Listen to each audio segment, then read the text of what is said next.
तुम्ही काय सांगता? तुम्ही आज सत्तेमध्ये आहेत आणि राष्ट्रवादी सुद्धा तुमचा मित्र पक्ष आहे आणि तुम्ही मित्र पक्षावरती विरोध करताय, म्हणजे एक आक्षेप घेताय. काय वाटतं तुम्हाला? सर्वप्रथम मी शिवसैनिक आहे. शिवसेनेमध्ये सत्तेमध्ये आहे. शिंदे साहेबांचं पहिलं म्हणणं आहे की तुम्ही तुमच्या मित्रासोबत जरी असला आणि तो मित्र जर चुकीचा असला पण तुम्ही जनतेसोबतच थांबायचं, कारण की जनता आमची मायबाप आहे आणि शिंदे सरांच्या शिवसेनेप्रमाणे आम्ही चाललो आहोत. वेळ होती जेव्हा विधानसभेची, तेव्हा आम्ही महायुतीतून लढलो म्हणून आम्ही त्यांना मदत केली, कारण की तो आमच्या महायुतीचा एक शब्दाला जागणारे आम्ही लोक आहे, शब्दापासून भागणारे लोक नाही. त्यामुळे आम्ही तेव्हा शब्दाला जागलो, परंतु जिथे तिथं त्यांची सत्ता चुकेल तिथं तिथं त्यांचा माणूस चुकेल त्याचे कान धरून पिळणे एवढी ताकद आमच्यामध्ये आहे आणि म्हणून आम्ही त्यांच्यावर बोलू शकतो. काय वाटतं तुम्हाला? काय वळसे पाटील विष्णू हिंगे यांचा राजीनामा घेतील का? तो त्यांचा पहिला प्रश्न आहे की त्यांनी त्यांच्या पदावर राहिलं पाहिजे का? त्यांना राजीनामा घ्यायचा अधिकार कधी होईल की एखादा माणूस चुकला तर. आपण तुमच्या जो पूर्ण टीमच चुकली आहे, म्हणजे तुम्हाला वाटतं की वळसे पाटील सुद्धा चुकलेले आहेत? वर्ल्ड कप जर हरला तर त्या सदस्याचा राजीनामा नाही घेत, पहिला राजीनामा कर्णधार देतो.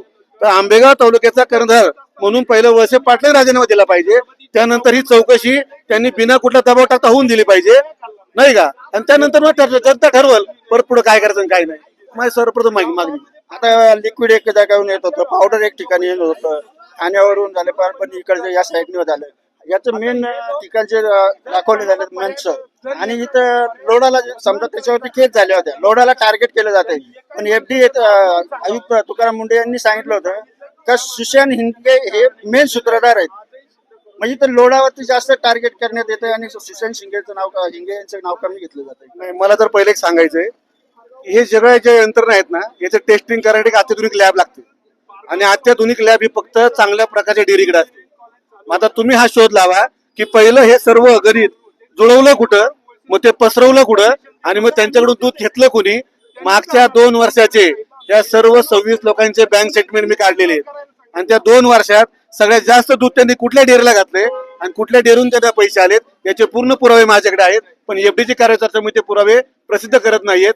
ज्यावेळी एफडीची कारवाई पूर्ण होईल त्यानंतर मी तुम्हाला सर्वांना प्रेस कॉन्फरन्स घेऊन हे पुरावा निश्चित दाखवून देईल या सर्व लोकांकडे जास्तीत जास्त दूध घेतलं कोणी, आणि मग तुम्हाला कळेल या सर्वांचा आका कोण, या दुधावरचं लोणी खाऊन खाणारा जगणारा बोका कोण.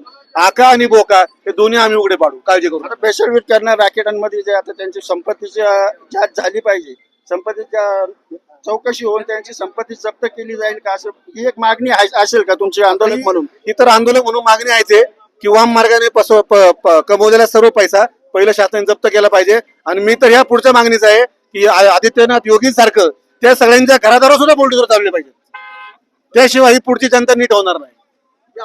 योगी आदित्यनाथ सारखं कारवाई झाली नाही तर याचं पुढचं आंदोलन तीव्रतेने असेल. याचं आंदोलन नसेल तर याचे सर्व पुरावे आम्ही जमा केलेले आहेत. हे सर्व पुरावे घेऊन आम्ही सुप्रीम कोर्टाकडे जाऊ, कारण की आम्हाला या देशाच्या न्यायावर पूर्णपणे विश्वास आहे. पण असे पुरावे काही बरेचसे नष्ट पण करू शकतात, कारण बँकेचे स्टेटमेंट दिसतंय. बँकेचे स्टेटमेंट एकदा ऑडिट झाल्यावरती रिझर्व्ह बँक सुद्धा नष्ट करू शकत नाही. भेसळ दुधाचे काही मला पुरावे नष्ट केलेले. मला एक सांगा, जर तुम्ही दूध भेसळ करत होते तर तुम्ही आज नाही करत, वर्षानुवर्ष करतायत. दूध भेसळ करणाऱ्यापेक्षा तो दूध संकलन करून वाटणारा हा सर्वात मोठा गुन्हेगार आहे आणि पहिली अटक त्याला झाली पाहिजे. तर हे होते शिवसेनेचे नेते रमेश भाऊ येवले यांनी आपली प्रतिक्रिया दिलेली आहे की आरोपींना कठोर ते कठोर शिक्षा झाली पाहिजे आणि त्यांची संपत्तीची इन्क्वायरी होऊन त्यांची संपत्ती जप्त झाली पाहिजे. Camera person Vishal Santosh, Star Bulletin Times, Manchar.